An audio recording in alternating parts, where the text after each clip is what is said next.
Hello, everyone, and welcome to our lecture today. It's going to be our Neuro Part 1 and our Part 2 lecture. We're going to go ahead and get started. We have a lot of ground to cover, a lot of stuff to talk about, a lot of slides to move through. So we're just going to go ahead and we're going to dive right in. So if you don't have this PowerPoint, once again, Nursing Management of the Critically Ill Neuro Patient Part 1 and Part 2. So we're going to talk about a lot of different stuff. We're going to talk about fractures, TBIs. We're going to be talking about a little bit of trauma, the different kinds of traumatic injuries that typically occur to the brain, the effects of that trauma resulting in either contusions, concussions, potentially some hematomas or bleeds. And then we're going to talk about DAIs, diffuse axonal injuries as well. Per the usual, we have some terms you should definitely get used to. I'm not going to go over them here. You're more than welcome to look them up. But I do strongly recommend that you guys take the time to take a peek at some of these terminologies that you may or may not know. Lab tests and values we will be discussing here. We definitely will be talking about imaging. Imaging plays a very large role in identifying neurotraumas or neuromedical injury. We're going to talk about some other studies like EEGs and how they can indicate electrical activity in the brain. We're going to talk about cerebrospinal fluid studies, and then we're going to talk about some other stuff as well. Okay, especially when we get back over into the syndrome of inappropriate diuretic hormone or diabetes insipidus. We'll be chatting a little bit about these labs, and this is what we typically look at when we're looking at someone who has either way too much or way too little urine output related to neurological impairment. So we'll chat about that a little bit as well. Common drugs that we see utilized in the treatment of patients with neuro damage or injury. Decadron, we definitely like our steroids because they decrease inflammation. We have mannitol, which is an osmotic diuretic we use for decreasing intracranial pressure related to traumatic injury, even medical injury. Benzodiazepines, such as Versed, Ativan, or Valium. Recommendation there is to definitely know your half-life of each. That'd be a smart move. And we have our barbiturates. We have our typical ones. We have our pentobarbital, and then pentobarbital, and then our phenobarbital. We have our anti-epileptics, and this is just a few of them. There are far more than these, but some of the most common ones we're going to see are fosphenytoin and levetiracetam, also known as Keppra. And then dilantin is the opposing name for fosphenytoin. There is other anticonvulsants, and that includes things like Tegretol, Lamictal. But for the most part, when we talk about critical care anti-epileptic drugs, we're going to be talking specifically about dilantin or Keppra. And you'll even see Keppra used pretty frequently in the hospital to prevent further seizures. So pretty cool stuff. All right, we're going to review some anatomy, just ever so slightly. And here we go. All right, this is unfortunately a really poor image. It kind of cuts it off there. I definitely recommend you know the parts of the brain. Okay, you definitely should be able to do something as simple as notifying frontal lobe. Well, what's in the frontal lobe? What are some of the key portions of the frontal lobe? Well, the Broca's region is there, and this is our motor speech area. Okay, this is how we generate words. This is the thought process center that allows us to generate sentences. Sitting behind the frontal, we have the parietal. Behind the parietal, we have the occipital. On the side here is our temporal, just above our ear region. And then in the back, you'll see we have the hindbrain, or the cerebellum, responsible for fine motor movements, among other things. The medulla oblongata, and essentially the brain stem leading down toward the foramen magnum. Other portions of the brain that are definitely worth noting is our reading comprehension areas in both the posterior parietal and the posterior temporal lobes. Okay, and then we have the sensory speech area, and this is what allows us. This is called Wernicke's region. Broca's and Wernicke's are two you definitely should know for testing purposes. And Wernicke's is the region of the brain that allows us to understand speech. Okay, and you guys are going to see there's some medical and trauma-related conditions in patients that impair their ability to either generate speech, and typically they can't perceive these impairments, or there's going to be an impairment in their ability to understand speech. So you'll be saying something completely clear, the sky is blue, and the patient will have this bewildered look on their face. Well, if you had to guesstimate, and I told you they were involved in some kind of traumatic injury of the brain or had some issues with the brain, then I would say there's a likelihood the Wernicke region of the brain is involved in some capacity. Likewise, if I had a patient suffering from a stroke and they want to say the sky is blue, but then instead they say hamster cute, cuddly, fuzzy, there's nothing wrong with that. Okay, but that probably indicates that maybe the Broca region of the brain has some kind of impairment, injury, or pressure placed on it. So I don't expect you to know all the regions of the brain in finite detail and all of their functionality, but you definitely need to know the major lobes of the brain, and you need to know structures such as reading comprehension being in the posterior parietal, sensory, or Wernicke's in the posterior temporal, and the Broca's in the posterior frontal. Okay, so we'll just keep those in the back of our mind there. Definitely need you to know your gross cranial anatomy. What I mean by that is my frontal bone, my parietal, temporal, occipital, ethmoid, sphenoid, fossa, anterior, middle, and posterior. I like how it gives you this. It gives you this region from a inferior view, and I'm not quite sure why, but you can definitely see here's the hard palate into the soft palate or palatine. We have our sphenoid bones around that, and this would be the nasal cavities or sinuses. We have our temporal regions here on the side, and they are attached to our zygomatics, and that completes our orbits there around the eyes. In the back, big old region, we have our occipital lobe, or occipital bone, excuse me, and then this right here, and I really want you to note this structure. It's going to play a key aspect here and really understanding the brain and some of these injuries. It's called the foramen magnum, and we will be revisiting that later. If there's something else I would definitely want you to know, it's the layers leading down into neurological tissues from the outside in. So obviously on the outside, it's skin. We know that. We have hair, we have skin, we have all that. We have our follicles and our dermis. Okay, we have some small baby blood vessels and capillary beds. But then we get down, we have our skull. You can even see here, there's some sutures. Okay, but what I want you to really get past this point is I want you to know skull, dura mater, and that's that yellow right there. There's our dura. Just beneath the dura, this little white one here, you will find that we have what is called the arachnoid space. And then below the arachnoid, this white one right here that I'm following, down here between the white line and that red line is the pia mater. And the pia mater is a very hard, very thin tissue. And I've had the pleasure of cutting through it with a scalpel before while we're doing dissections on cadavers. And I can tell you right now, it's incredibly challenging to get through this, but it doesn't absorb shock well. It's very good at stopping penetrating objects like bone from penetrating easily into neuro tissues. However, it's not good at absorbing shock. Shock absorption is predominantly conducted by the dura mater and arachnoid mater, as there is small amounts of fluid, vessels, and nutrients that run through these regions that act as like a semi-barrier, if you will.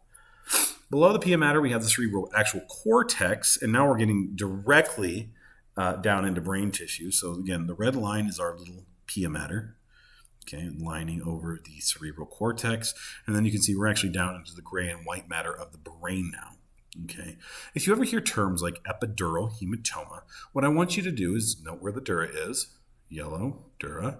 So if I say epidural, it's going to be above the dura, between the skull and the dura. Okay. Still a problem. We'll talk about it. If I say subdural, then I need you to be aware it's going to be between the dura and the arachnoid and pia. Okay. So we'll talk about this more. We will discuss this, but I definitely need you to be familiar with the epidural and subdural spaces. We have and actually this is a bit of a better delineation of these areas and these tissues. So you can see these here. Okay, you see your skull. We see our dura mater right there around the outside. Then we have the arachnoid matter coming around the outside as well. We have the subdural space, which is between the white and the like light blue layer here. And then beneath all that, on the very, very, very, very, very outside, you can see it as this fine black line here, is the pia mater. Okay, so I definitely need you to know those layers, please. CSF, I need you to know what CSF is, what it's responsible for, and where it's created. CSF, also known as cerebrospinal fluid, is developed and created in the lateral third and fourth ventricles, specifically known as the choroid plexus. Okay, and it circulates it's not static. It moves throughout the brain, kind of keeps some degree of dynamic movement. And what it does is it acts as not only a shock absorber, an impact absorber, a vibration absorber, but it also acts as a nutrient vessel or a nutrient transport vessel to make sure that our brain is protected and has nutrients, specifically our neurons. Okay, that's why you'll only find it surrounding specifically the central nervous system. Circulates between the lateral and third ventricles, the third and fourth and subarachnoid space, as well as the cisterns. How does it get reabsorbed if it needs to be? Arachnoid villi absorb it, move it, and via hydrostatic pressure and osmotic pressure gradients. So this right here is key. Understanding it is clear, colorless, should be anyhow. If you definitely know that you're getting CSF, say during a spinal tap, You see a doctor doing a spinal tap on a patient, and whatever comes out is like a milky color. That is not normal and would be typically indicative of some kind of pathology of the CSF tissues or the CSF fluids. Usually, if we see something like that, we're going to see probably an infection. Meningitis is a common one where we see that, or some kind of other issue, potentially maybe a cancer or a neoplastic condition. So I would definitely want you to know specific gravity, 1.007. I want you to know the pH, 7.35. You need to know chloride, sodium, glucose, and protein levels. I definitely want to point out, this right here is huge. Remember, neurons in the brain only have a singular source of nutrient that they can absorb, use as energy, and that is glucose, not galactose, not fructose, specifically glucose. And that's why your brain is the first organ that becomes either impaired or damaged or affected by hyper or hypoglycemic states. So, big note there. Make sure you know these for testing purposes. I will quiz you or test you on these. Good to know your cerebral blood supply. Very good to know. I will not test you on these absolute structures, but it's good to know and understand that you have different regions of the brain, just like your heart has the coronary arteries. You have some key vessels that transfer throughout your brain. And when we say a patient's had an ischemic stroke, typically one of these vessels or one of their branches has become occluded. I am not going into these in detail. We're moving on. So how do we assess? So let's say, all right, you know what? I've got I've got some kind of medical or traumatic issue with the brain. I'm going to assess a couple things. GCS, Glasgow Coma Scale, we'll cover in a second. Level of arousal, are they alert? Are they alert, verbal? Are they painful or unresponsive altogether? If they're responsive, what are they responsive to? Are they responsive to verbal, tactile, or noxious stimuli such as pain? We used to do a lot of sternal rubs. Now we do more of the trap pinch. There are other methods that you may hear about, like putting a pen between two fingers and crushing them. I've only ever had to utilize that one time, and it was on a patient we had come into the ER. He kept slipping in and out of a respiratory arrest state purely because he had overdosed on fentanyl. We'd already given him 10 milligrams of naloxone, and I kept having to keep him awake for periods of time by squeezing his fingers with a pen between the two. It helped him wake up just a little bit, but it is quite the painful stimuli. I do not recommend using it. Okay, try to go with that trap pinch. It's a better move. Ability to follow commands, that's a big one. And then we have to assess the cognition of the individual. And what's meant by that is, are you alert and oriented? What's your name? What's your date of birth? Do you know where you are? Do you know why you're here? Do you know who the president is? Or you can ask a question like short term, something like what they had for breakfast, and then you can kind of kill two birds with one stone, so to speak. Only problem with that is if they're altered, there's no way to verify that information, then it's not really trustworthy information necessarily. We're going to also assess the long-term memory of the patient and the short-term memory of the patient as something they can verify. How many siblings do you have? What's your mom? What's your dad's name? What's your brother's, sister's names? Those are some really easy, common ones. Something to verify, though. So, in this instance, I would like to have a loved one. If the individual is not in their capacities, that way I can verify what they're telling me. And then we can do short-term memory as well. This is where spouses, loved ones, caretakers come into play. Best friend, maybe somebody that lives with them. They can verify, what they had for breakfast, where they went today, what their daily habit was today. Yeah, you know what? They went to Starbucks this morning. They had a chocolate scone and a coffee. Okay, something as simple as that tells me my short-term memory is also intact, but I have to verify that information if the patient is not alert and oriented, or maybe I suspect they are impaired. The GCS scale, you definitely need to know this. I will test you on this as part of your exam. I'm going to give you a patient on the exam. And the patient is going to have 3 sets of criteria that fall into one of the following categories: eye-opening, verbal response, or motor response. They are scaled, okay? They are not a flat score. They are 3 to 15. 3 is the lowest score you can get, and I hate to say it, but even a dead body gets a 3. So don't get all excited. Like, yeah, I have 3. Ooh, no, not quite. But a 15 is what we should all have. If you're sitting here and your eyes are opening spontaneously and you are alert and oriented and you can follow commands, congratulations. It's probably the best thing you've ever done in your life. The highest grade you'll ever get, 15. Just kidding. You'll probably get higher than that, but the point here is you need to be able to calculate a Glasgow score. And yes, I can already see some of you right now rolling your eyes. You're like, yeah, you know what? Check your behavior. It's on the computer. I've seen it in the hospitals. You are correct. That is 100% true. Problem is, whatever happens when that is not available to you, you need to commit this kind of stuff to memory. There's different kinds of nursing. There's the nursing where you commit to memory, knowledge, and information for critical decision-making processes in situations where I don't have time to go look it up. And then there's the kind of nurses that like to go look up everything because they're unsure of themselves and they've committed to short-term memory and then lost it. We call them nursing students. Just kidding. Anyhow, you need to know this, okay? We also need to be looking at their posturing. This is one of my favorite questions. I always get a lot of questions about decerebrate versus decorticate posturing. This is very clearly not withdrawal, neither is it spastic. It's going to fall into the A or the B. So following painful stimuli, your patient exhibits this type of movement. What is it called? Easy way to remember. This is your core. This hand, well, it usually is out here somewhere. It moved toward the core. Okay, so I wonder what it is. Oh my gosh, that's crazy. So the hand moved toward the core. This patient is contracting inward, curling inward. This is called decorticate posturing. He's moving toward the core. If it was decerebrate posturing, he'd be arms down and out or away from the body or away from the core. You definitely need to know the difference between the two. Motor function. I'm not going to go into that in depth. You guys will see this also during assessments. We do rate muscles on a scale of 0 to 6. And what we're actually looking at is size, tone, and strength. Are they able to resist gravity? Are they able to resist resistance? Are they able to resist light weights?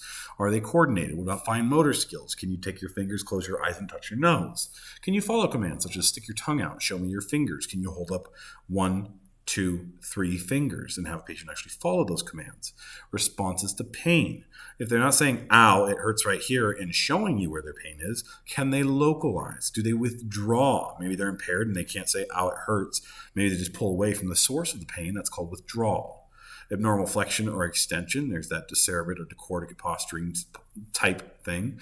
And then we have no response whatsoever, indicating no neurological responsiveness to a painful stimulus. We also have motor deficits, and we can end up having seizure activity, and we'll talk about that more. Okay. Let's see. We have sensory assessments. Okay, we can do localization. Can you feel this? Where am I touching? Where am I touching? One of the ones we commonly use is I'd cover their hands, and extremities are a big one. Hands and feet. Cover their hand or close your eyes. What finger am I touching? Well, you're touching my ring finger on my left hand. Okay. Well, what finger am I touching on your right hand? My pinky. Something like that, localization. Then we have sharp versus dull. Okay, here a common one that we like to do here: take your pen and do not draw on your patient with your pen, but use the tip of the pen. Okay, where I don't know what to call it, the tip of your writing utensil would come out. Use that part of the pen, but obviously don't have it extended. Don't have it where you're drawing on your patient, and drag it up the bottom of their foot. Drag it across the palm of their hand, and then use the opposite side of the pen that's a little more dull or blunt. And then go ahead and drag that across their hand. Have them explain to you the difference in sensation. Ask them, can you describe what you felt? Was it sharp? Was it dull? Was it, painful? And then we can do touch. We can do light, deep pressure. We can do pain. We can do hot and cold. Okay. And that's a very easy one. And this is where we typically come in between poke and the sensation of a cotton ball. Okay. Can you describe this for me?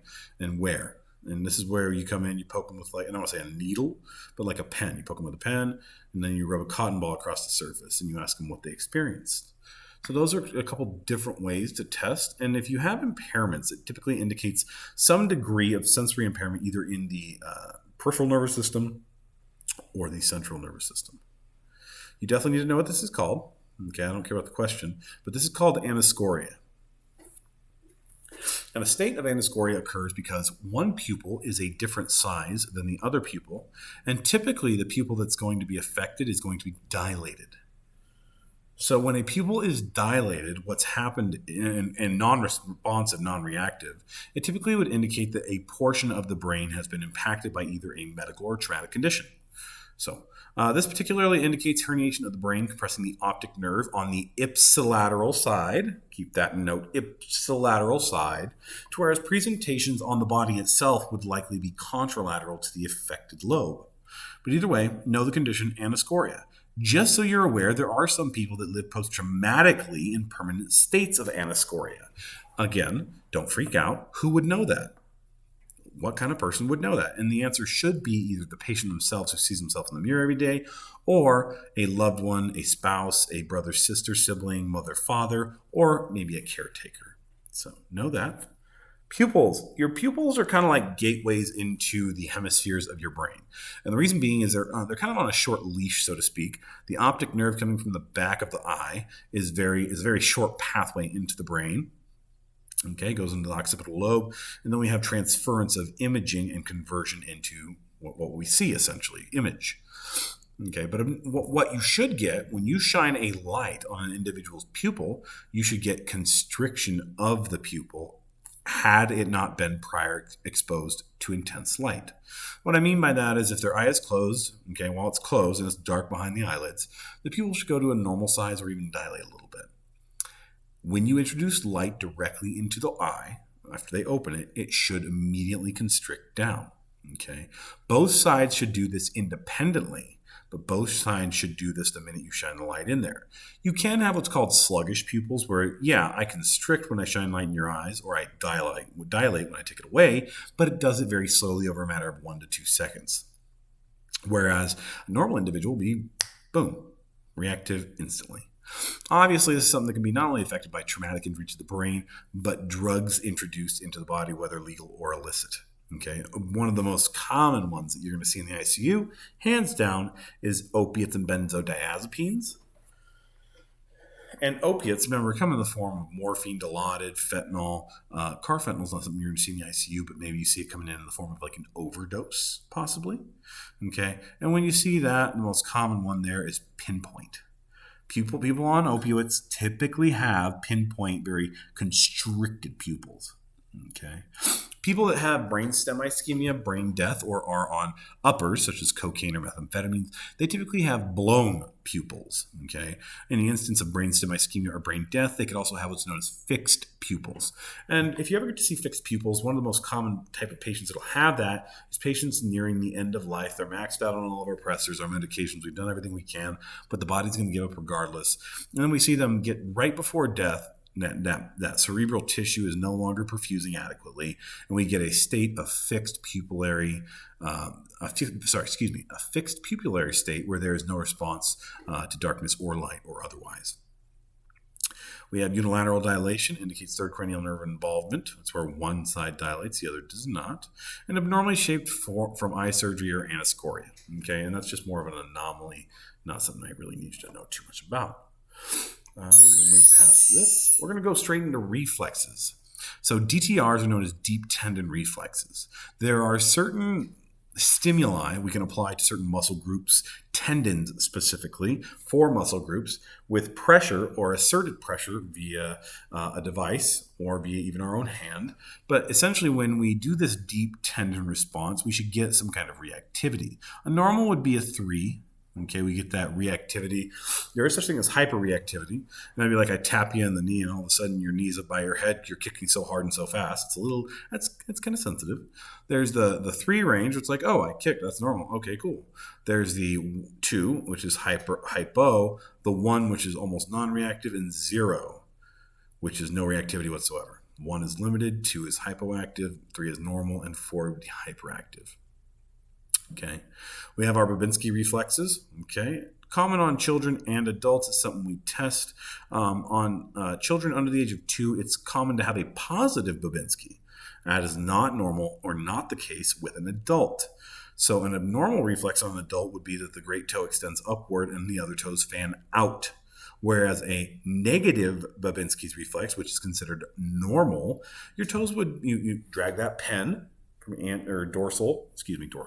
You drag the pen from the posterior aspect of the foot to the anterior aspect, and the patient should curl their toes downward, giving a negative Babinski and a normal finding. Whereas the opposing, flaring toes up and outward into a fan-like shape, is a positive Babinski, normal in children 2 and younger, abnormal older than 2. Keep that in mind, please. I need you to know every single... Just kidding. I'm not doing that to you. You learn this in health assessment, okay? I'm going to go operating under the notion that you already are aware of these, have these down, and we're going to move forward. This you must commit to memory, please. Intracranial dynamics is a huge part of the body and understanding the brain specifically. 80% of what is inside the cranium is going to be brain, 10% blood, and 10% CSF. For those of you that are rocket scientists and excel at math and have master doctorates in math, that's 100%, by the way. So in other words, in the average human being sitting here listening to one of the most boring lectures on the planet that I could possibly create, you have used and utilized 100% of your brain capacity. Okay, and I'm talking about real estate here, how much room you have in your brain. You've utilized all of it. There is what's called the Monro-Kelly hypothesis, and essentially all it does is assert that if one of these goes up, something has to give. And some of you are like, well, you can go to 101%. No, you can't. Okay, there is nothing but 100%. 100% is the highest number. So if one goes up, let's say the brain capacity, let's say I have swelling in the brain tissue expands, and now the brain is 85% of what's in the cranium. Well, we have a freaking problem. Because on the other hand, I can't do 85 and 20%. That's 105%, and that's just not going to happen. So what's going to happen is the blood or the CSF is going to have to give way and decrease in capacity. Okay, so if my brain's up at 85% of the capacity, that means blood's got to drop. Let's say it equally drops. Well, 7.5% of it's now blood, 7.5% is now CSF. That means I have less CSF ability to absorb shock and provide nutrient to the neurons, and I have 7.5% blood, less oxygen carrying capacity, less waste carrying capacity, and once again, less glucose, oxygen, and water carrying capacity to the neurons. So again, you should know the Monro-Kelly hypothesis. One goes up, something has to give, one of the others has to go down, or both. That's what I just said. All right. You must know these values, please. I'm just going to say that right now. So intracranial pressure should always be 0 to 15. And then we have our MAPs, our mean arterial pressures going into the skull itself. And then CPP is going to be 70 to 80. I will not ask you to calculate cerebral perfusion pressures, but that's what this stands for. Cerebral perfusion pressures. Okay. I won't ask you to know that, but you do need to know the ranges. I won't ask you to calculate is what I meant. Definitely need you to know the ranges, please. Okay, we have autoregulation. Okay, autoregulation is the state that is asserted that your body maintains, or your brain and your specifically brain stem maintains a state of regulation inside the body in order for us to maintain homeostasis. And this includes roles like, hey, diaphragm, could you do me a favor? Could you contract down so I can breathe? And that comes from the brainstem. And then we have responsibilities such as vasoconstriction or dilation control to maintain blood pressure flow and cerebral perfusion. We have a whole bunch of different stuff. Okay. And anytime we impact the amount of pressure inside of the skull, remember increased intracranial pressure is 0 to 15. Anytime we increase that pressure, we risk applying pressure, impacting or affecting a portion of the brain, resulting in a side effect. For example, if I put pressure to the Broca's region in the frontal lobe, there's a strong likelihood whatever I will be saying as the person with this head injury is going to be impaired because my motor speech area is now impaired. And that's what I mean. So if we apply pressure to the entire brain, the whole brain's affected. And we'll talk too, because it's not just the brain being affected. Anytime you apply pressure to one portion of the brain, it indirectly affects other portions of the brain as well. I don't like this because it's really kind of indescript, but essentially what we're saying is this.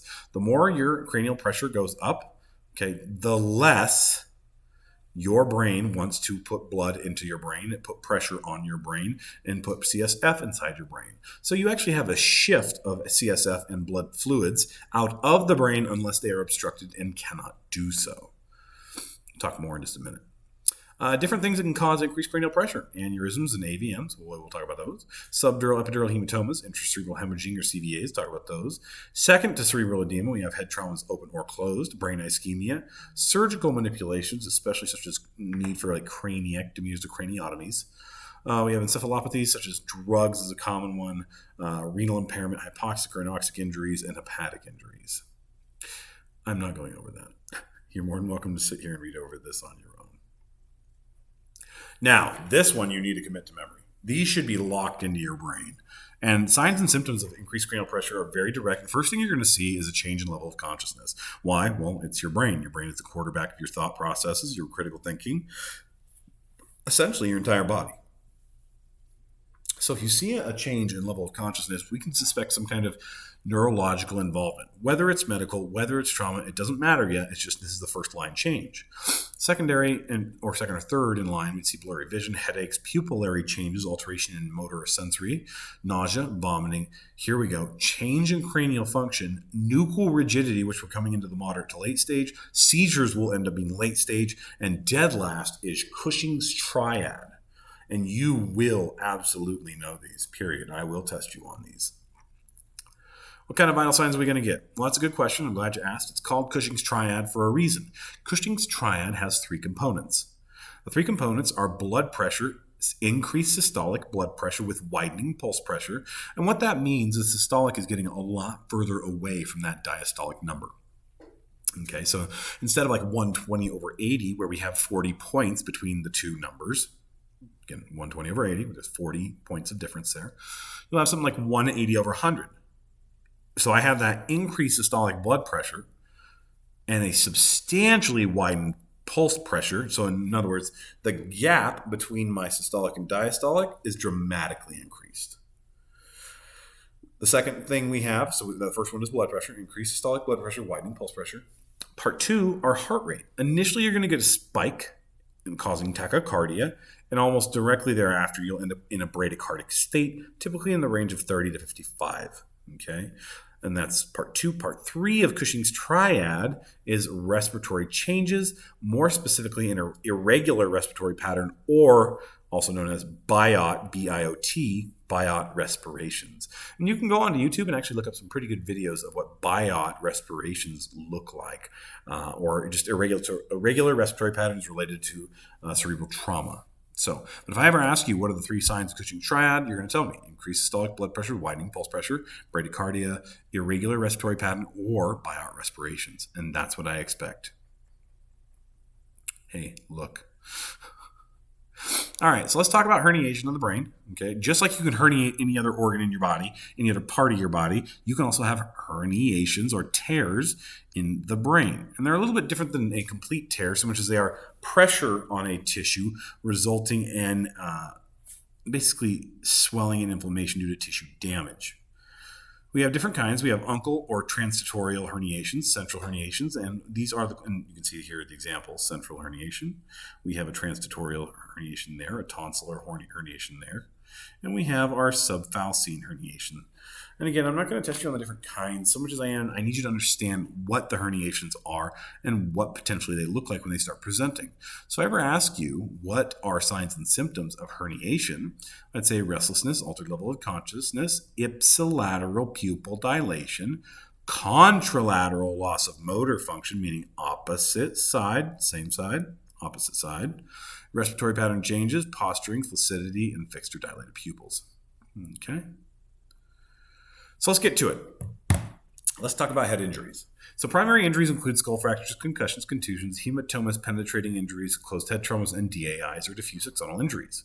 Secondary injuries typically fall into the biophysical or chemical changes that occur after or as a result of injury from a primary source causing neuronal dysfunction and death in the brain, hence the name secondary injury. Meaning, so in one of the most common examples that I can say out loud or like verbalize here, let's say we have a hematoma or even a DAI, where we have blood or fluid applying pressure to one portion of the brain. It's impacting the brain negatively, applying pressure. We don't like that. It's not a good thing.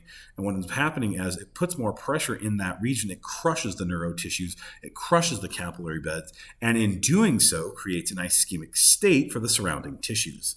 Well, if you leave that state persisting and the ischemia persists to the neurons, again, remember, these aren't injured. This was not the part that was injured by a trauma, but it's the part surrounding it. If this surrounding portion stays and maintains that ischemic state, eventually these neurons will also die. And what will end up happening is now I have dead neurons, and when they die, they release their bradykinin, cytokines, and prostaglandins, causing more inflammation, more swelling to come to that region, applying third or tertiary, quaternary, etc. pressure to the tissues around them. So then we have this kind of cascading effect across the brain, and it will actually continue potentially across the entire hemisphere from, like, say, like the left side is impacted. It can continue from one hemisphere all the way into the next, depending on the severity of the swelling or bleeding. So it's pretty big that we identify these neurological traumas or medical conditions early. We treat them as quickly as possible, decrease swelling, inflammation, and decrease increased cranial pressure. Otherwise, what we're going to end up with is a cascading effect from one side of the brain to the other, or the front to the back of the brain, resulting in widespread or global neurological damage. That's a big no-no. It's bad. So definitely know your primary and know the difference between primary and secondary, please. I'm not going to ask for that. Yes, and this is kind of expanding on what I've already said. So things that cause secondary injury, meaning damage to other tissue after the fact of the original injury, decreased blood pressure or hypotension resulting in hypoperfusion to neuro tissues, decreased oxygenation or states of hypoxia. Typically, it's not hypercarbia. Typically, and don't get me wrong, we can have hypercarbia with irregular respiratory drives, but typically the issue isn't hypercarbia damaging the brain, it's hypoxia. We have an actual lack of oxygen. Temperature, it could be we are febrile, okay, or we're too cold. Blood glucose, if it's too low, we got a massive issue. Too high, also an issue, but a different kind of issue, and typically not life-threatening. Having a blood sugar of 10 is way worse than having a blood sugar of 800. I can fix 800. I can fix DKA. I can fix diabetic ketoacidosis and diabetic comas. It's really hard to fix neurons once we're like, hey, you know what? I have no energy, no glucose. I'm going to pack up shop and die. And when the neuron dies, it's really hard to get any portion of the neurological system to remodel. And really, the cells don't replicate. They don't come back. You can repath a thought. Can retrain a perception via a pathway. But that's a whole other conversation for another day. Incredibly challenging. You can't get that back usually. So what happens in the field, what happens in the hospital where brain damage occurs, we're talking long-term permanent brain damage, we typically don't get functionality back, or if we do, it's to an impaired extent. And lastly, we have fluid volume status. Too much fluid or too little fluid can also be an issue. Let's talk about scalp lacs, and here's a picture. Just as a quick reminder, a scalp laceration is different than a scalp incision. A laceration is a jagged tearing of the tissues, whereas an incision is a clean cut of the tissues, like with a scalpel per se. Okay. By the way, you got a lot of blood vessels on your skull, and you don't really realize it until you split your head open and you just pour blood uncontrollably. Obviously, the key here, if you do have a patient coming in with scalp lacerations or scalp lacs, you may hear them call them lacs. I don't like that, but I understand it. But if you have somebody that comes in with a laceration, automatically know that if they're still bleeding, do not pull that bandage off. Okay, specifically don't pull the dressing and the bandage off. The dressing is going to be what's in contact with the actual bleed/damaged tissues themselves. And the idea is that the dressing is in place to prevent further hemorrhaging and to help the natural clotting factors of the body begin the cascade process and to expedite it, and meaning we're going to go ahead and help you clot. Every time you pull a 4x4, a trauma dressing, a bulky dressing off of what is an active bleed, you essentially just rip the clot right off. Okay, so give them at least 15 to 20 minutes, depending on the severity and type of bleed, to stop bleeding completely and then remove if necessary. If you're ever in doubt, ask the doc. Okay, if you have a patient that starts bleeding for some reason, maybe you're in the hospital, you're on a med-surg tele unit, ICU, patient falls out of bed, whacks their head, scalp lac, boom. Apply pressure with 4x4s or a sterile bulky trauma dressing. That's it. Apply pressure. Do not put a tourniquet on their neck. That is contraindicated for life. Don't do that. Maintain asepsis, absolutely. Assess for deeper injuries. Are we down to the bone? Are we past the bone? Are we into the skull? Are we into the brain tissues? Look for any other injuries. Okay. This is a good example of a linear skull fracture moving across the brain. You can see the suture down the middle, but nope, that's not a suture. That's bad. But you can definitely see the linearity of this particular fracture moving down across what looks to be the side of the parietal/posterior of the frontal. Okay, and then we're coming across all the way back onto the occipital lobe. That's pretty gnarly, I have to admit. We have open versus closed. This is just how it sounds. Scalp lacks are open. Any other wound where the tissue, the epidermis specifically, is not open or exposed is a closed. We have different kinds of fractures. We have our linear, which is what I just showed you with that previous picture. We have depressed skull fractures, open depressed skull fractures. Those are a big deal. That's where if you have a depressed skull fracture, it's like a golf ball flew, hit you in the head. Skin is still intact, not torn, not lacerated, not nothing. But you can definitely feel the bone below it is broken and pushed inward toward the brain.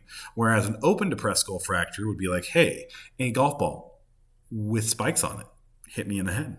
And those spikes went through my skin and into my skull and past the epidermis. And now it is an open depressed skull fracture. Obviously, I don't know why you put nails or screws in your golf ball, but I guess it's possible. Definitely a surgical emergency. You're going to need to go to a trauma center, go to the OR, and get that fixed as soon as possible. And the last one, and one I definitely want to build on because we see these pretty regularly when it comes to head traumas, is basilar skull fractures. Basilar skull fractures, okay, are a different form of linear fracture, typically occurring in the brain pan of the cranium or the base of the skull. Okay, almost always trauma related. I've honestly, personally never seen one that's medical related. Always trauma related. But the anterior, middle, or posterior fossa structures are fractured, and it's going to result in some form of bruising or contusing. And it may present like this. This is one of the examples. This is the posterior basilar skull fracture. This is called battle signs. So take a really good look at that.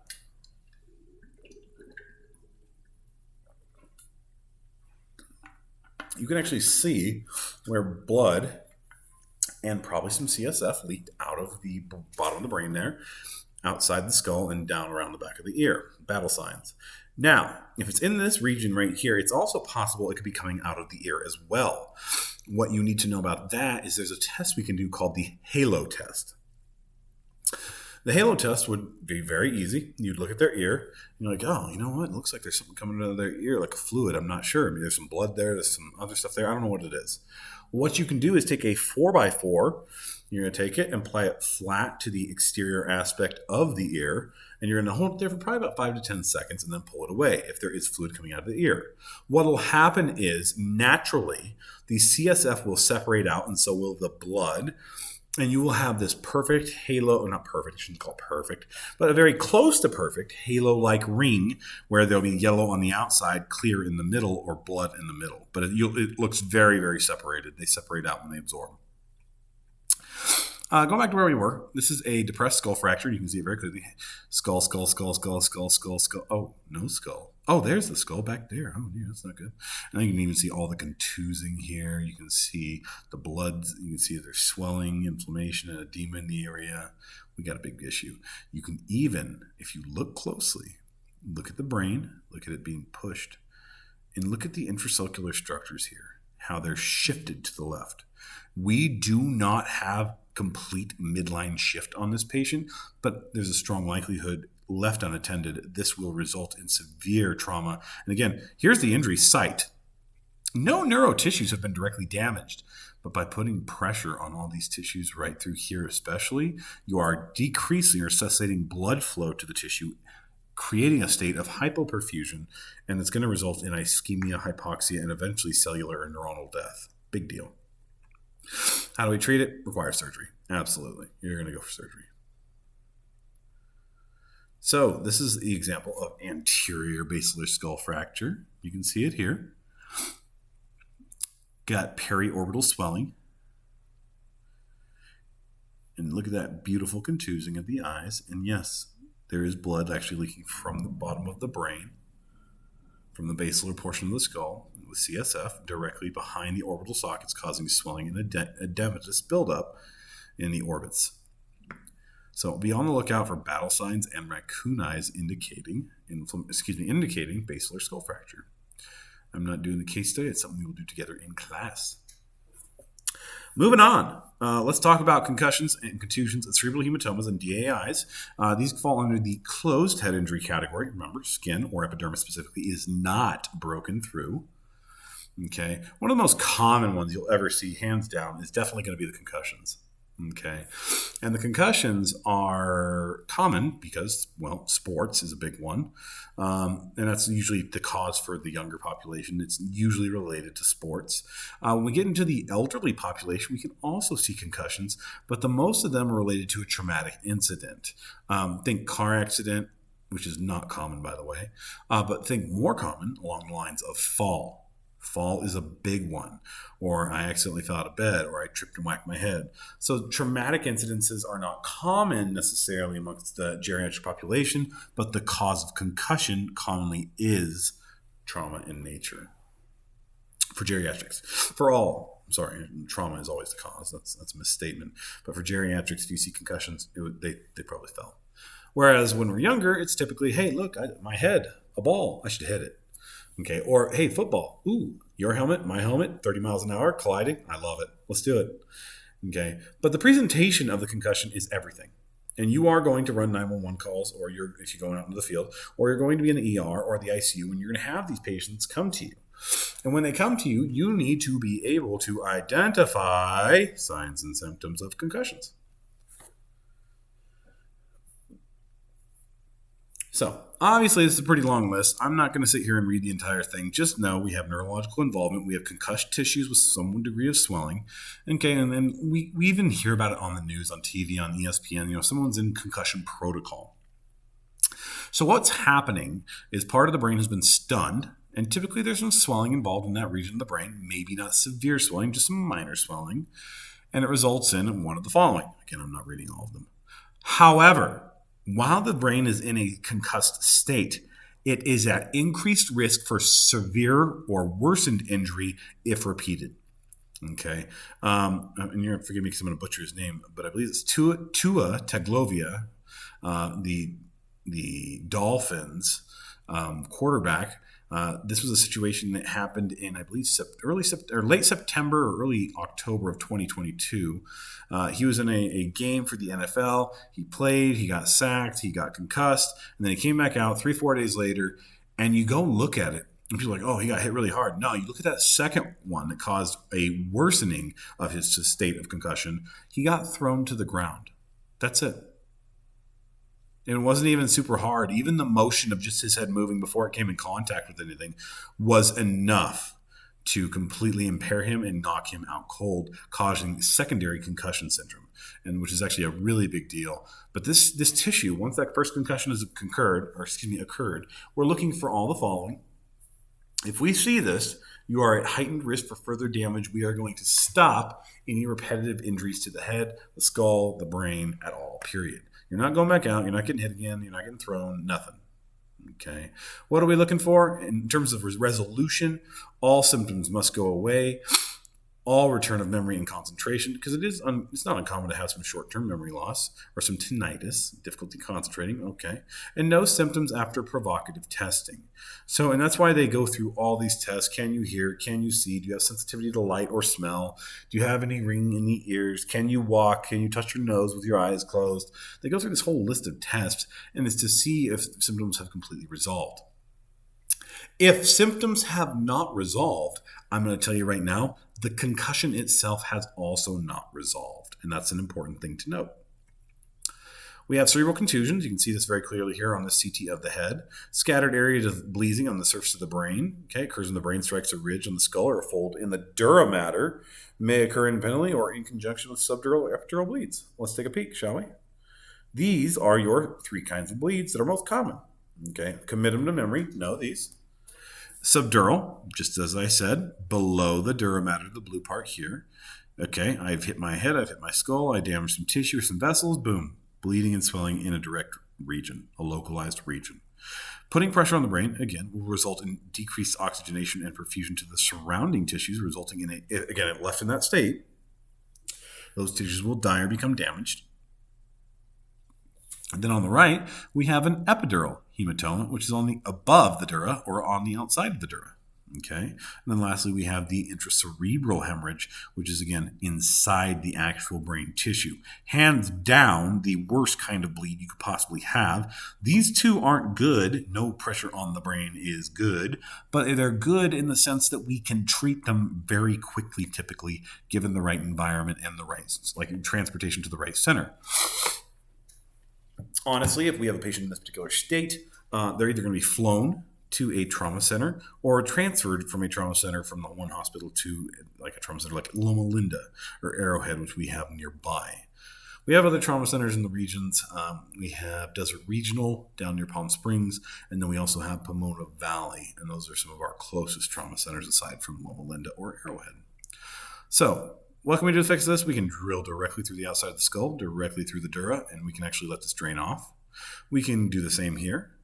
However, I cannot drill into actual white brain matter without causing severe damage and impairment to the surrounding tissue. Big deal. Epidural bleeds, you definitely need to know, usually from the meningeal arteries. Okay, rapid expansion, lucid interval comes on very quick, but it is localized. Okay, if you can catch this early, and especially if you see your signs and symptoms of Cushing's triad, you can catch all that. And we need to get surgery, we need to get a burr hole, we need to get ICP monitoring. If you can get all that done very quickly, usually the outcome is really favorable. Okay, subdural hematomas, okay, can bleed venous. Subdurals are venous, as epidurals are typically arterial. They are acute. We have subacute and we have chronic. The ones you're going to see more often than not related to trauma, acute. You can also see them in patients who abuse alcohol, and any patient who's ever on an anticoagulant, you can have a blood vessel rupture and have a subacute or chronic bleed in the subdural regions. Okay. Once again, you can see these images, epidural, whole brain, crushed in, not good, not bueno, but it's on the top of the dura. I can drain that off, no big deal. Okay, cool. Whereas the subdural hematoma, and you can still fix it, but it's below the dura mater now, directly impacting the brain. We can still drill a burr hole and we can still make access to the dura itself. However, it has more risk involved to it. Okay. Lastly, and you definitely need to know this one as well, bleeding within the brain parenchyma, usually associated with poor neurological outcome, is 100% true. Seen in hypertensive bleeds, absolutely, also known as hemorrhagic strokes. Okay. These are a big deal. Obviously, there's no imaging, but essentially just being inside that brain tissue. Because think about this, applying pressure in one direction. Applying pressure in one direction. This is applying pressure globally, 360 degrees in a spheric-like manner in all directions. It's applying pressure. Even if the tissue directly affected by the bleed itself survives, and it won't, because blood is not supposed to, and just so you're aware, blood is not intended to come in contact with your neurons. It will kill your neurons. Okay, not directly anyway. So what ends up happening is not only are these neurons in the immediate area now dead, but all this tissue around it has applied pressure. And if it has applied pressure, it's going to become ischemic because of that pressure and start causing further damage. And there's that global expansion in effect throughout the hemisphere into the contralateral hemisphere. So bleeding in the brain. Craniectomy is the actual removal of a portion of the skull to make sure that we can decrease pressure on a specific portion of the brain. Okay.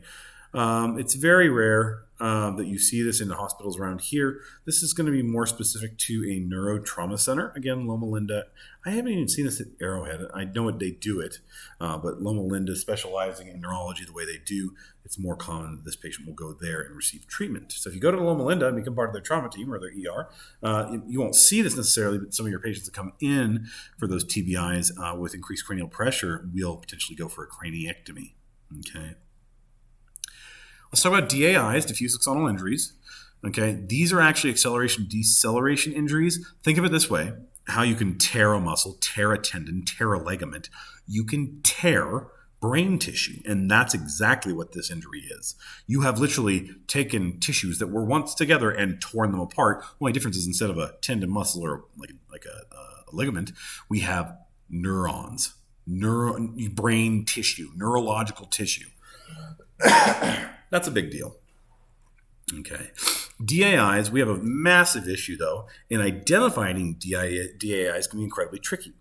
So whenever you come into the ER, whether it's a local hospital or down the hill at the trauma center, the first thing, and one of the first things they're going to do is upon report of mechanism of injury related to the trauma, they're going to go ahead and do a CT or an X-ray of the head, typically a CT. Okay. The CT is going to be conclusive to show you whether or not they have a state of hemorrhagic incident or they are bleeding in the brain, but it will not show you ischemic states in the brain. That's an MRI. So the problem that we have here in this capacity is that 50 to 80% of all DAI injuries show up on that very first CT as completely normal. Why? Well, it's just like you hitting your arm, and so you ever stub your toe, oh my God, pain now, ooh, ow, that hurts. But then it swells, it contuses, it turns black and blue. But that doesn't happen right away. It happens over time. This is very similar. This is a tearing of the neuro tissue in the brain, and our edema that takes place from the blood collection in the area may take time to present. It doesn't happen right away. A few hours from now, this CT may look very, very different than it did on my initial assessment. So what's going to happen more often than not when these are missed, the ER docs will be like, hey, let's go ahead and get a CT of the head, look at the CT. And they're communicating with the radiologist, and the radiologist is like, oh, no, it looks good, because it does. The only way you could really look for a DIA upon admittance right there on that initial scan is to have an indication that you suspect a DAI and go directly from a CT to an MRI. And you could find it. It would still be challenging, but you'd also have to know what and where you're looking for injury. Now, as the edema occurs to the affected tissues and we see a shift away from those tissues or a shift inward toward the tissue, then we can make it very easy to find the DAI and localize it. Okay, I want to keep moving on here. Moving. Oh, actually, let's go ahead and look at this really quick. Okay, so what I want to show you here is midline shift. Okay, entire portion of the brain being impacted. Now, if I'm being quite honest with you, this looks very much like a bleed.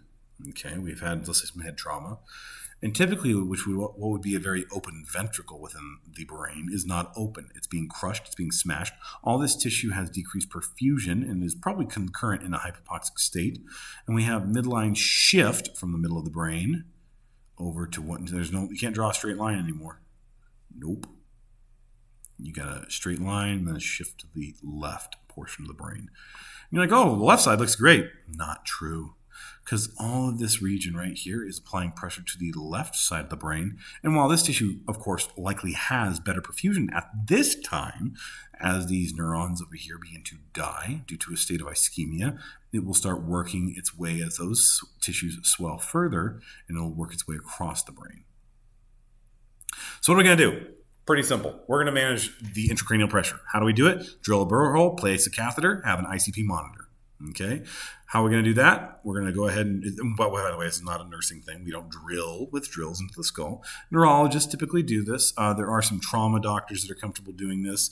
If you get to go to Arrowhead, sometimes you get to see one of their trauma surgeons doing this. It's actually pretty cool, right there in the ER. Patient positioning, head of bed elevated minimum 30 to 45 degrees. Keep the head straight. We're going to restrict fluids because we don't want excess fluids on the brain. We already have swelling. We're going to control temperature, keep the patient cool, because if they're too hot, it could result in febrile seizures. We're going to do osmotic diuresis, specifically mannitol. And mannitol, again, affects the brain, pulls fluid out of the brain, and gets us to urinate it out. Steroids for swelling, barbiturates for any coma that we may need to induce. You may also see benzodiazepines here. Anticonvulsants such as Keppra or Dilantin, and this is prophylactic in nature. We want to prevent seizures. Now, if we start seeing seizure activity, can we still give Keppra or Dilantin? The answer is absolutely yes. And typically what you're going to see is a loading dose of 500 milligrams to 1,000 milligrams in that day. And you're going to see whatever it is given. Typically, it's 110 mLs, 500 milligrams of Keppra given over 15 minutes. So running at roughly 400 to 440 mLs an hour, depending on how you program your pump. You may need neurosurgery, okay, to get pressure off the brain. That's where that craniectomy comes into place. And then family support's a huge part of that role as well. We're going to go ahead and here's our indications, and you need to know these for sure. So if I say, hey guys, what's the indications for monitoring ICP? You need to be able to tell me GCS below 8 or equal to 8, CT evidence or radiological evidence of increased ICP or shift, swelling, bleeding, etc., post-surgical craniectomy, and less severe brain injury in the setting which requires deep sedation or anesthesia. We also have different kinds of ICP monitors. You definitely need to know what these are. I do not need you to in detail to tell me where they are. I need you to understand conceptually what they are. Most common one is going to be your subarachnoid, but we also have other ones. We have our epidural ICP, subarachnoid ICP. We have an intraparenchymal. This is actually in the neurological tissues. This thing is tiny, by the way. Super tiny. We have ventricular all the way down through tissue into the ventricle itself, and we have subdural as well. The most common one, hands down, is all going to be our subarachnoid. Much like an arterial line, the ventriculostomies or an ICP catheter placement, you're going to have to zero it. Where do we zero it to? Wink, wink, shooting star, test question probably coming your way. The foramen of Monro. Okay, and we would zero it the same exact way. Close it off to the patient, open it to atmospheric pressure, make sure it's at the foramen of Monro here. Right here. Right there. See it? There it is. There it is. Anyway, we're going to open it to atmospheric pressure and the monitor or the line itself. We're going to zero, and then we're going to close it off to the pump or bag, and then to the pressure of the patient, and then that will result in a reading of 0 to 15 or potentially higher. Okay, you need to keep this clean. You need to keep this sterile. You've heard of Klapsies and Cotties. Well, this one's a little more serious because if you screw this up, we are going to have most likely a direct infection of the brain or the tissues surrounding the brain itself. Big deal. I will not ask you to know these specifically for testing purposes, but I want you to be aware of what they are and what they indicate. You have your P1, P2, P3 waves because just like the pressure in your arterial vessels, in your venous vessels, there is a waveform associated with the pressure fluctuation inside the CSF of the brain. A normal compliant brain, and what you and I would like to see right now for any of us here in this room, is P1, P2, P3. Whereas a non-compliant would typically show some kind of impairment of the waveform, and maybe I have a decrease, increase, decrease, decrease. Whereas I should have initial increase and then gradual decrease, decrease, decrease, spike back up, increase, decrease, decrease, decrease. Okay, but you need to monitor for these because the second of the two, the non-compliant, indicates increased cranial pressure and altered fluctuations of pressure within the cavity of the cranium. So kind of a big deal. I will not ask for A's or B's for the Lundbergs. What do we want to get? We want a GCS greater than 10. Preferably, I want you back at 15. I need to get oxygen to the tissues in the brain. And you even may see temporary hyperoxygenation. We'll talk about that in a second. And I want a CPP of 60 to 80. Keep that in mind. If you have ICP, okay, increased cranial pressure, I want to see a CPP of 60 to 80. Things to monitor and to manage: GCS level of consciousness, neuro assessments Q1 hours, if not less, if indicated by orders. Intracranial pressure values, documentation Q15 minutes. Vital signs, hemodynamics, respiratory status, typically Q15 minutes with these patients. Pupillary responses, if any, or anoscoria states. Cranial nerve assessments, motor sensory function, reflexes, and seizure activity. If there is a sudden status or change in the patient condition, we're going to go ahead and notify the neurologist.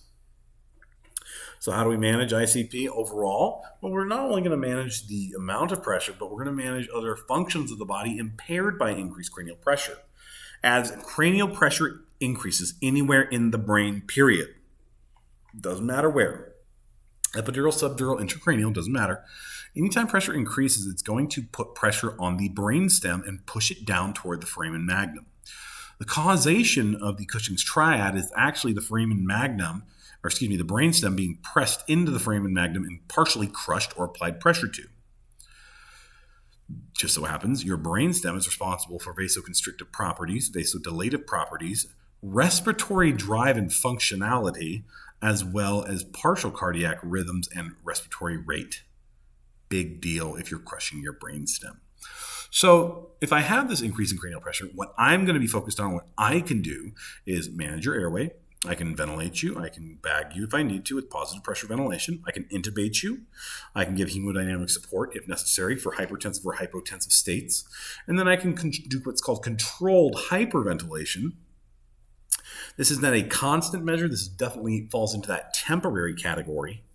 And what we're doing in a controlled hyperventilation state is essentially hyperoxygenating and hyperbreathing for the patient, decreasing CO2 within the bloodstream, hyperconcentrating oxygen temporarily. So what blood is making it to the neurotissues has a ton of oxygen in it. That's the idea there.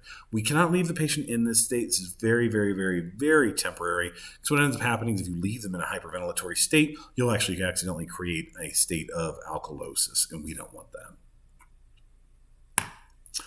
Okay, if you have a cranial pressure monitor in, or if you're intubated, head to bed 30 to 45 degrees, keep head straight, maintain alignment of C-spine, absolutely.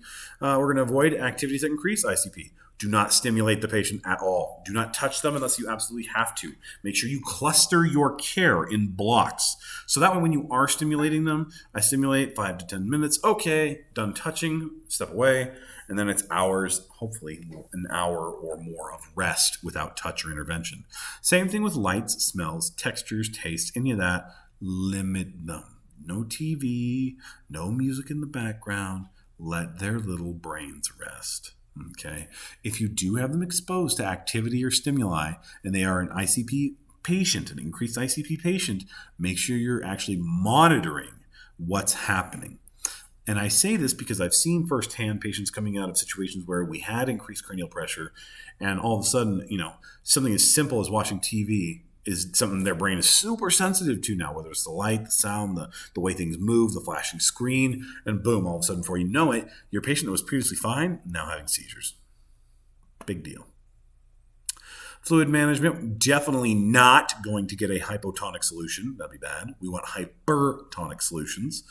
Okay, optimal is going to be D5 half, 60 to 75 an hour. Hypertonics at 3% may also be used. We are going to manage blood pressure. Okay, and people are like, oh, well, if you have high blood pressure, I want to decrease it. No, that's not the case. Well, if it's 140, no, it's not the case because I need to maintain consistent perfusion to the capillary capillary beds in the surrounding tissue of the brain. Okay, maintain normothermia. There are some studies that suggest that hypothermia can actually preserve neurological tissues and prevent swelling and further damage. And I have heard of it being done, and I've read those studies, and they've actually been incredibly successful. However, I have not seen any instances or been on direct observation of an instance where they cooled the patient's brain specifically to decrease swelling, inflammation, and subsequent damage to surrounding tissues. Heard about it, though. Adequate sedation and analgesia, absolutely. Here's that Versed. Here's that fentanyl. Here's the propofol if you need it. Barbiturate coma may be indicated with severe increased cranial pressure. CSF drainage via ventriculostomy. Okay, if indicated. Surgical intervention for SDH or EDH. Okay, and depressed skull fractures as well. Lastly, decompressive craniectomies, and really that's a last-ditch effort. And the craniectomy was the removal of the entire cranial bone on one portion of the brain to decrease pressure. Okay, so and really quick, surgical interventions, these acronyms shortenings, abbreviations stand for subdural hematoma and epidural hematoma, just in case that's not clear. All right, come back. Further management, we've already talked about most of this. Okay, so once again, if I say, what are the meds we can use to manage increased cranial pressure? I expect you to be able to provide examples of the drug classifications. I'm not going to ask for the meds themselves. Mannitol is an easy one. Sedatives, propofol, barbiturates, and benzos. NMBAs are neuromuscular blocking agents, maybe do a spinal. Antihypertensives, anticonvulsants, corticosteroids, antibiotics, and PPIs are proton pump inhibitors. You should be able to give me classifications of drugs in a list format for increased cranial pressure management. I'm going to touch on this just briefly. So Lycox monitoring, okay, we're actually measuring, and if we're all the way down in the brain now, in the interstitium. So in the interstitial brain tissues, we are actually trying to see what degree of oxygenation is occurring, typically surrounding or opposing either ipsilateral or contralateral portions of the brain that have been affected by trauma or swelling. Okay, so look over here. All right. Okay, cool. All right, I see very clearly contusion, damage, injury. And by the way, I didn't cover this before, and this picture is actually fantastic, so I'm going to cover it now. The concept here is called coup and counter coup. Okay. When you get hit, like let's say I get rear ended, okay, or I get hit from the side, like in this image, your brain is going to start moving in one direction. So if I get rear-ended, my brain starts moving forward inside my skull, and when my body comes slamming to a stop into the steering wheel or into the airbag, my brain keeps moving into the posterior aspect of my frontal bone. When it slams into the frontal bone, it damages and contuses itself. Okay. Well, I'm not done yet because kinetic energy moves multiple directions. Then I'm slamming backward into my headrest. Okay, so now not only do I have that coup, C-O-U-P, that coup is the initial injury of the brain contacting the frontal bone and causing damage and contusion. I have a secondary injury called counter coup. And again, coup is spelled C-O-U-P. Counter coup. And the counter coup is when my brain comes recoiling back and the hind portions of the brain come into contact with the anterior aspect of the occipital lobe, occipital bone. Your soft, squishy brain does not belong slamming into hard bone at 35, 40, 50, 60, 70 miles an hour and therefore causes contusing in those regions. Likewise, lateral impacts can do the same. So we have injury over here, went slamming into the coup, slam to the opposite side, counter coup. Okay, so anyway, we have all this swelling and inflammation. You see it shifting the entire brain, brainstem down. We're going to see the entire ventricle over here being shifted to the right, and we're going to see some degree of midline shift to the right side as well. The ICP monitor is going to be a ventricular catheter inserted into the ventricle itself, and we are monitoring ventricular pressures. What we can also do is via this device right here, we can actually monitor, and again, this is actually the pressure going into the actual interstitium. We can actually monitor and see how much oxygen concentration we have directly in the interstitium or brain tissue called PbO2 or PbTO2. You can also monitor brain temperature, as sometimes due to swelling, inflammation, and increased fluid concentrations in areas, yes, your overall temp may be 98.6 or 98, but inside here it's 100.1, 101, 102, and so on. Big deal. But what I need you to know, normal reading is 25 to 35 millimeters of pressure. It's inserted into the white matter of the brain, and it's called Lycox monitoring to monitor oxygenation and temperature. Cerebral microdialysis, real simple. It's just how it sounds. Diffusion drives chemicals across the dialyzing membrane. We have a microdialysis catheter inserted into the region surrounding the capillary beds, and all it does is sucks in the waste and gets rid of it, and that's about it. It measures in glucose, lactate, pyruvate, glutamate, and glycerol in the surrounding regions. I don't know too much in extent about this, and I don't see it very often. Just be aware of at least what it is. Let's get into C-spine injuries. C-spine injuries, so we got damage here to the vertebrae. There's an old saying, and C4, C5, I rely on to stay alive. So C4, C5, stay alive. But the idea is that if C4, C5 are impaired or damaged, what ends up happening is the sensory and motor neurons below that point, responsible for our respiratory drive, can potentially become impaired and damage themselves. If the motor sensory neurons below that are damaged, what's going to end up happening is you're going to lose autonomic control and reflexivity of the diaphragm and the intercostal muscles. Big deal. Okay. If you have a patient that comes into the ER and you're like, okay, what are they here for? Oh, here for traumatic brain injury, here for fall from two-story building with suspected cerebral spinal involvement, or spinal involvement, or CNS involvement, brain and spinal cord, we're just going to play it safe until it's ruled out. The only thing that can rule out any kind of C-spine clearance is a direct CT or MRI of the neck, not an X-ray. Test question.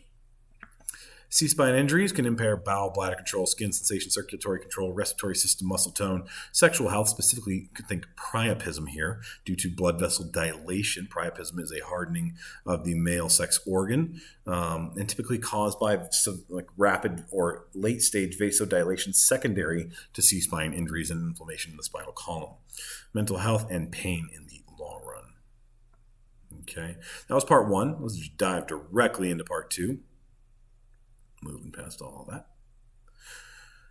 So we need to talk about hemorrhages in the subarachnoid, and hemorrhages in the brain in general. So we have a couple common causes of subarachnoid or bleeds in general: ruptured cerebral arteries or aneurysms, definitely going to see those; AVM formations that rupture or tear or burst; trauma, hypertension, atherosclerotic buildup; mitotic emboli from infections; and illicit drug use from typically from cocaine, potentially some heroin, and usually methamphetamines.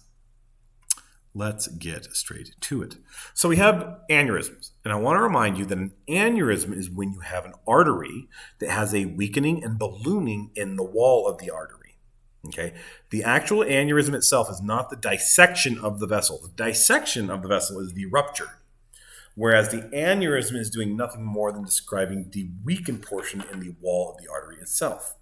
So go ahead really quickly and take a peek over here. You'll see we have a couple different kinds. We have Berry and saccular aneurysms. I'll show you an image of that in just a second. Giant or fusiform aneurysms greater than 20 millimeters. That's huge.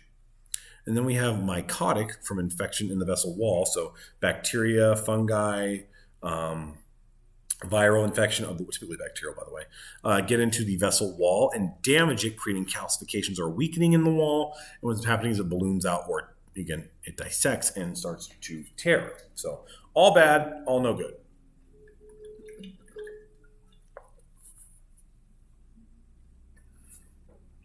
All right.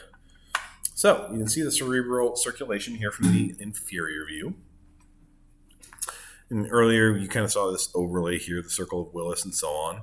But now you can kind of see all these blood vessels and how they move into different portions of the brains, the pons, the etc.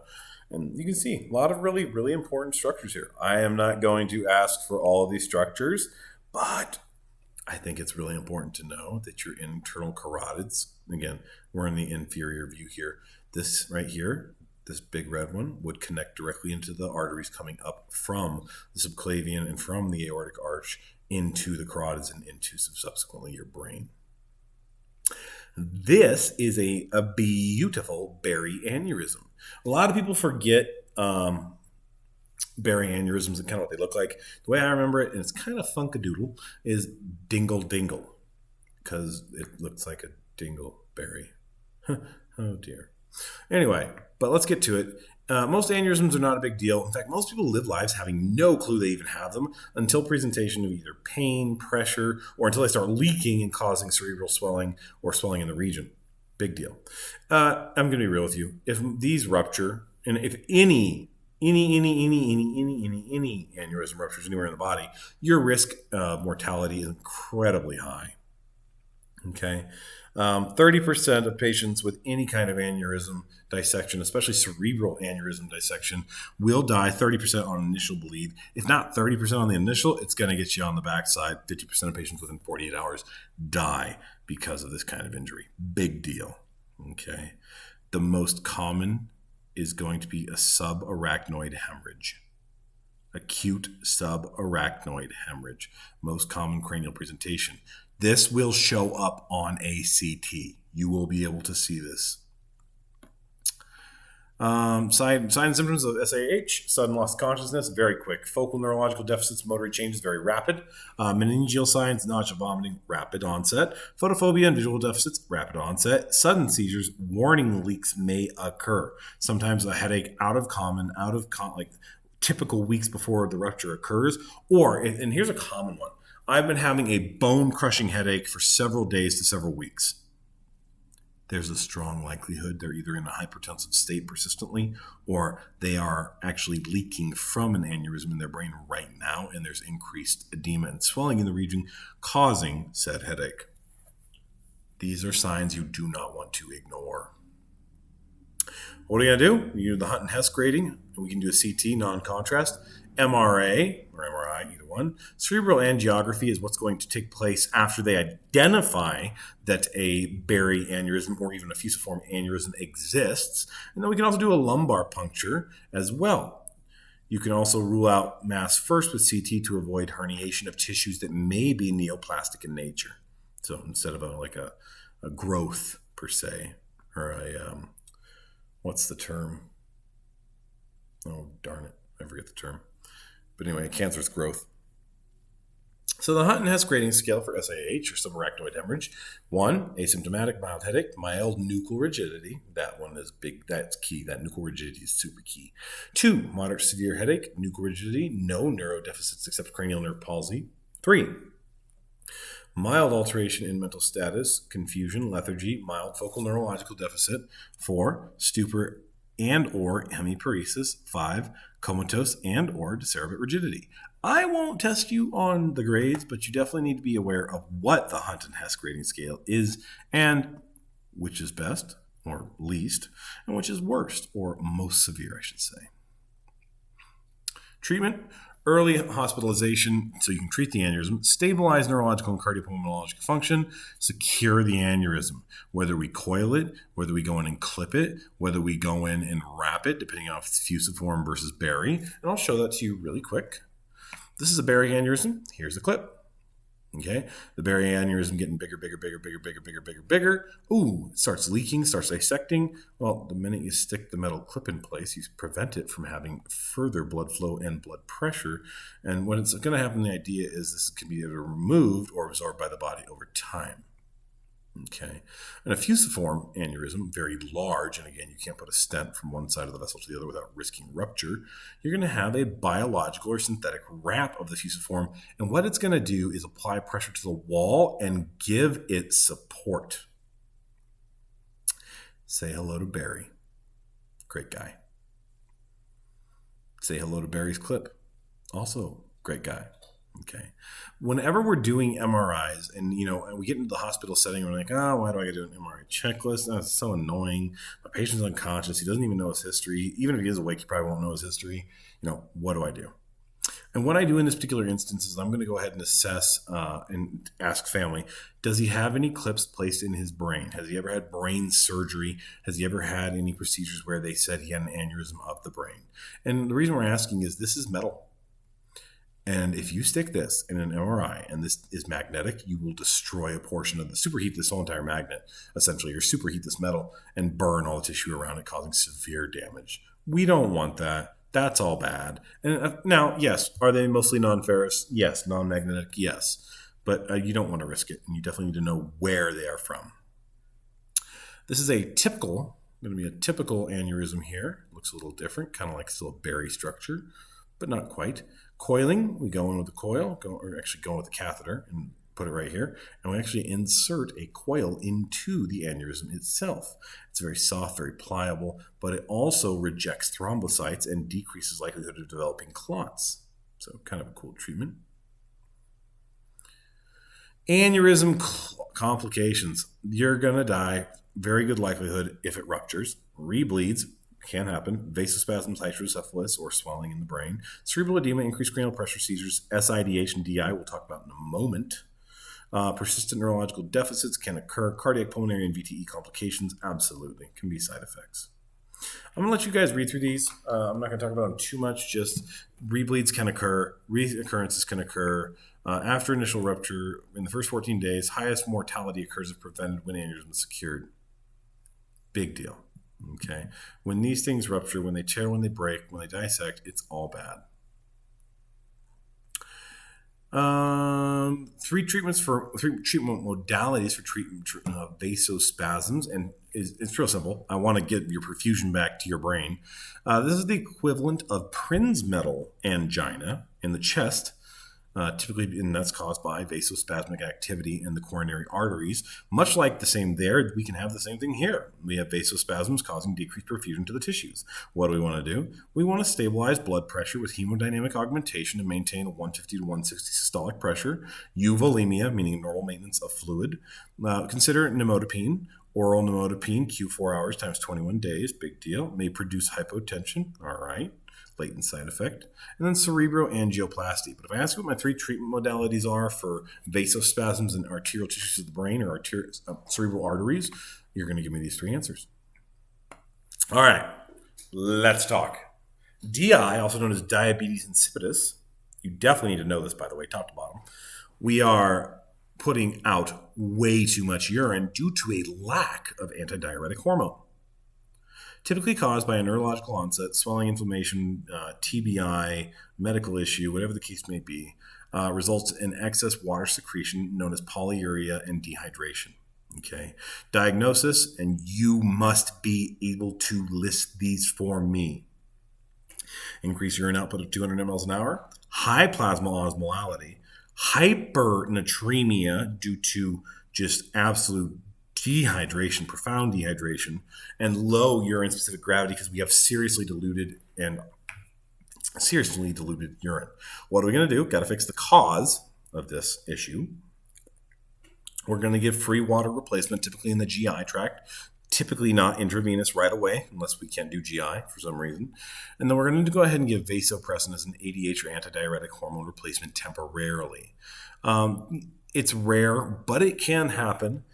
Depending on what the causation was, you actually can require ADH therapy for life. Very rare, but it does happen.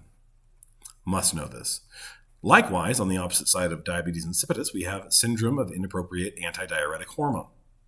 Okay, well, now we have way too much ADH, and therefore I'm not urinating at all, if any, very low urine output, not even measured, low plasma osmolality, hyponatremia because we've diluted our bloodstream, so everything's down.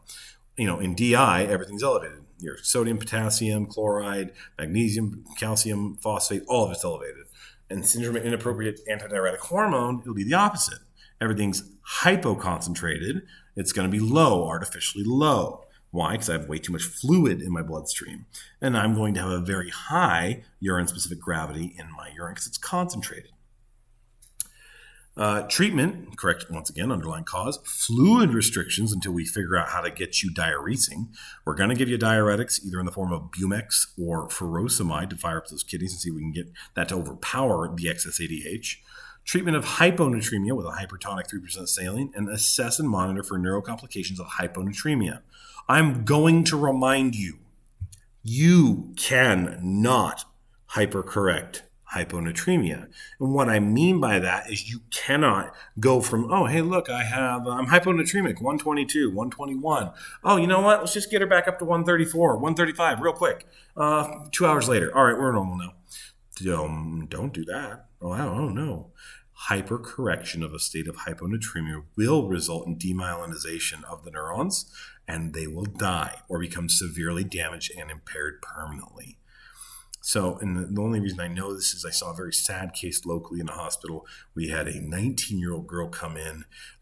She passed out, had a episode or a syncopal episode. She passed out, came to the hospital, hyponatremic, among other things, and they hypercorrected her. They corrected her entire. She was hyponatremic severely. They corrected her inside of 4 hours. She woke up with severe neurological impairment, inability to communicate, inability to move her and control her hands and fine motor functions in her toes and fingers. And even to this day with rehabilitation, she can talk now, not normally. She can talk now and communicate, but the damage is incredibly severe. She's learning just finally with walking supports to re-walk a little bit. She still doesn't have her fine motor functions intact in her fingers. It's just a really sad situation because it's something we can avoid.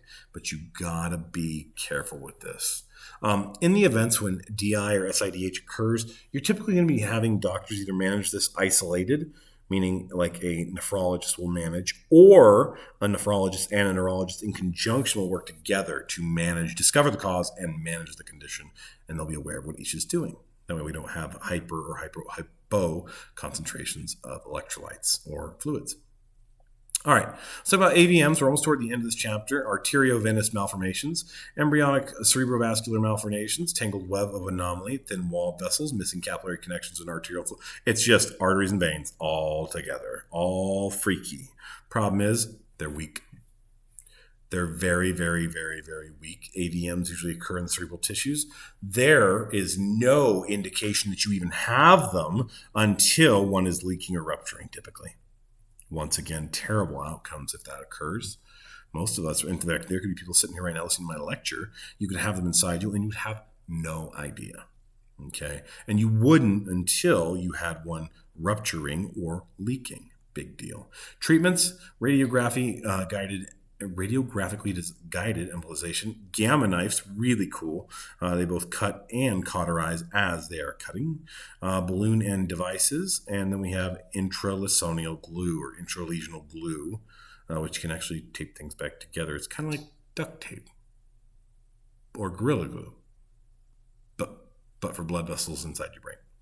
Anyway, yeah, very high morbidity and mortality rates. Surgical resection of small AVMs is possible. Larger ones may not be the case. They may have actually crucial vessels entangled within the AVM. Very serious, very sad. Cannot be fixed easily. But in any case, when we do endovascular AVMs, and when we do surgical procedures, it's going to be one of these four. If you ever ask you what are the common endovascular treatments for AVMs, you definitely need to know these and be able to list them. I don't expect you to know them in detail. Brain death, irreversible coma with a known cause, absence of brainstem reflexes, and apnea. It is defined by the American Academy of Neurology as 4 prerequisites that must be established and met for brain diagnosis to occur. Coma of known cause, normal or near normal core body temps, normal systolic BP, and at least 1 neurological exam. And I'm going to be quite frank with you, typically we'll have repeated neurological exams, EEGs, and confirmations from typically more than 1 neurologist. It is not uncommon to have more than 1 opinion or consulting neurologist on a case where the diagnosis has occurred of brain death. We want to verify 100%. Brain death determination, we can do a clinical exam, no response to noxious stimuli, absence of pupillary responses to light, confirmation of oculocephalic and oculus fluid tests, and absence of corneal gag, cough, or tracheal reflexes altogether, as well as an apnea test. An apnea test occurs when we shut the ventilator off because we're breathing for the assumption here is TBI, injury to the brain, I'm on a ventilator, I'm breathing for you, boom. We shut the ventilator off, and you either do or don't breathe at all on your own. If you don't breathe at all in a 60-second window, there is strong indication that an apnea test is positive. You are apneic. There is no neurological activity indicating that your body is trying to create a functionality response, a no autonomic response, and you are not trying to breathe. Big deal. We also have ancillary testing. We have cerebral angiography, EEG, cerebral scintigraphy, where a cerebral blood flow test is conducted. I'll show that to you in a second. Really interesting. And we have our transcranial Doppler, ultrasonography, somatosensory evoked potential, bispectral index, CTAs. I'm not going over each of these individually, but this right here is a nuclear study test of cerebral scintigraphy. I keep calling it scintigraphy. Sorry. Look at that. Blood flow, blood flow, blood flow, blood flow, blood flow, blood flow. Oh, the light area is nice and good. Okay, blood flow, blood flow. No blood flow. None. Loss of all cerebral blood flow and confirmation of brain death. So, interesting stuff here. Just be aware of what it is. And that's going to be right there. Boom. The end of our PowerPoint. Thanks for coming along on this ride with me as we did the neuro lectures for 1 and 2. If you have any questions, feel free to ask in class. You guys all take care and have a good evening.